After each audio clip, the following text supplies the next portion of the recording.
Hi everyone, this is Not Just a Mama 80. This is Elizabeth here, and I wanted to share something that I have a surplus of. I always have a surplus of bananas, so I make a lot of banana bread.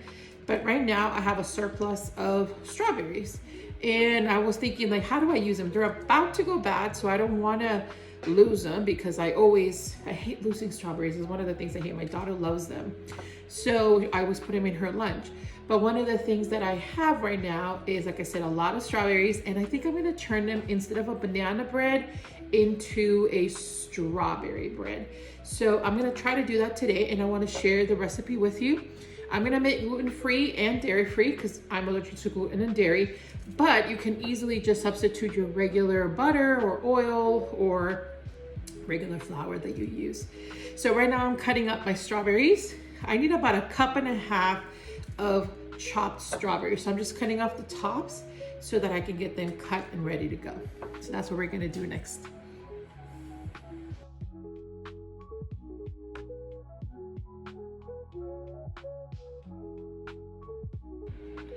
So I finished chopping my strawberries and I let them dry in a paper towel for about 10 minutes. That way there's a little less moisture in the cake. So we're gonna prep our strawberries first. We're gonna put them in a bowl. So let me put this back here. We're gonna put them in a bowl and we are going to mix them with about 1 tablespoon of flour. And like I mentioned before, I'm gonna be making mine gluten-free and dairy-free. So the flour I'm using today is King Arthur measure for measure. That's the one that I kind of like the most. I'm still kind of playing around with different flours and things like that. So I'm gonna put about 1 tablespoon of flour and I'm going to mix it around, okay? So I'm going to just mix so that they're easier to, blend into our cake. So I'm gonna leave these right here until I'm ready for that. So the next thing we're gonna do right now, in one bowl, we're gonna mix the dry ingredients, and then the second bowl, we're gonna mix the wet ingredients. So the first thing we're gonna do is we're gonna do about 1 3/4 cups of flour. So again, this is the gluten-free measure for measure from King Arthur. So I have a cup right here. I'm gonna put that in there. And this one has measurements inside, so I'm gonna use my same measure, and it's gonna be 3/4. So it's almost 2 cups. So just a little more.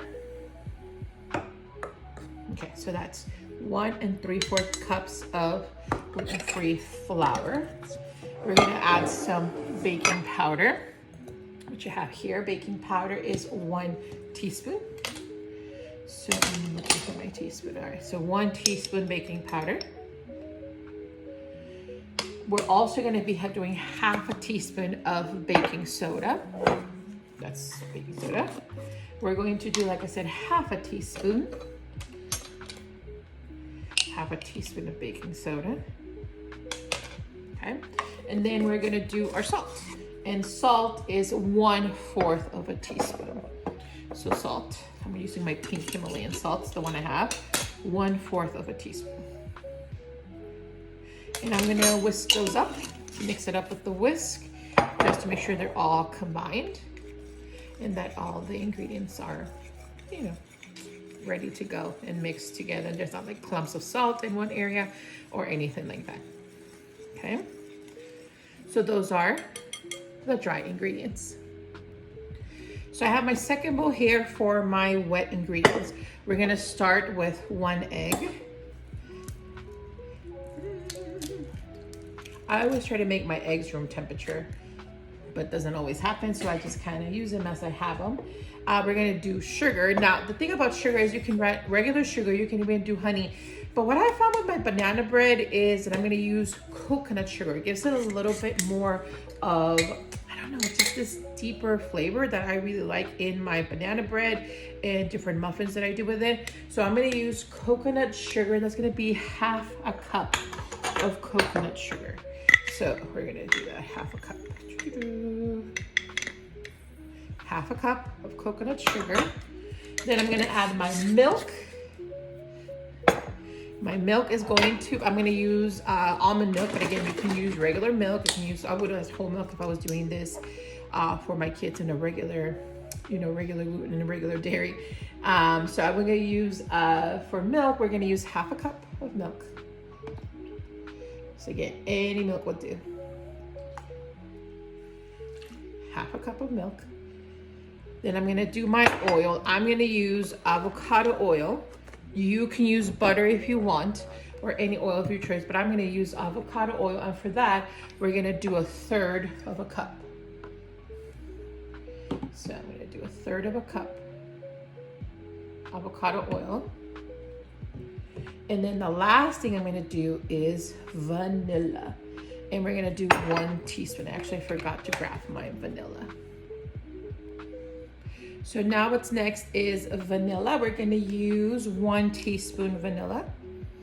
I use the regular Costco one. I haven't started. I'm trying to start doing my own things.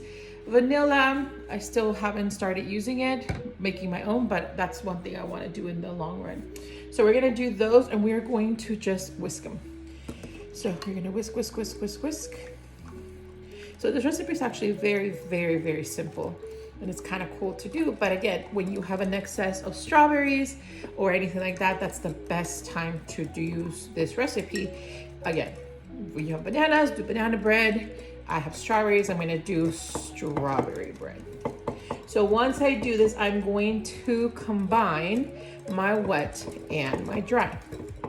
And I'm gonna mix it very gently. You don't wanna over mix, but you want to be able to mix them. So I'm done with this. I'm gonna bring my dry and I'm going to put in my wet.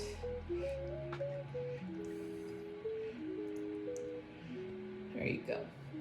And now I'm going to just mix it, just enough so that the flour is incorporated without over mixing it. So I'm going to just mix.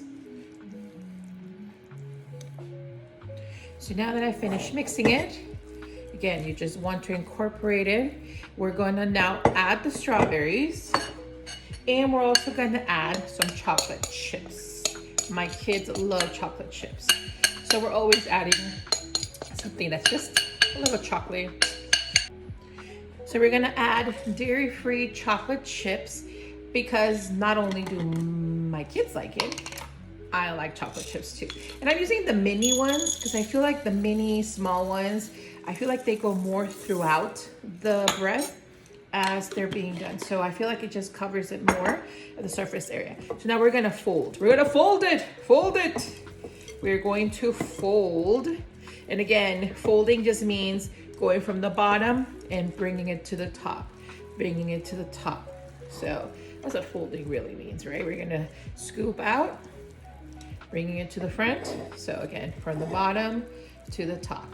And if you notice, they are all my little chocolate chips everywhere, my strawberries, and I am going to slowly fold it. I think we are good in that sense. Once we are done folding it, then at this point, we're going to transfer it to a 9x5 loaf pan. Make sure you grease it really, really, really well. And just going to do, now it's not gonna be like a batter, like a thin batter. It's gonna be pretty thick. And as you're doing it, you're going to scoop it in and just kind of let it fall, all of it in there. See, it's pretty good, right? This actually looks already so good. And we are just going to give it, kind of push it down with our spatula into the loaf. Make sure that everything is covered. I don't know about you, but sometimes when I see people doing videos and they just kind of leave half of the stuff in the batter or the container, that drives me crazy. Scoop everything out because everything matters. And then I'm just gonna press it down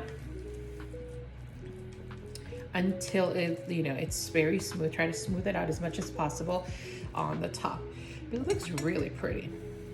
So I'm excited about this.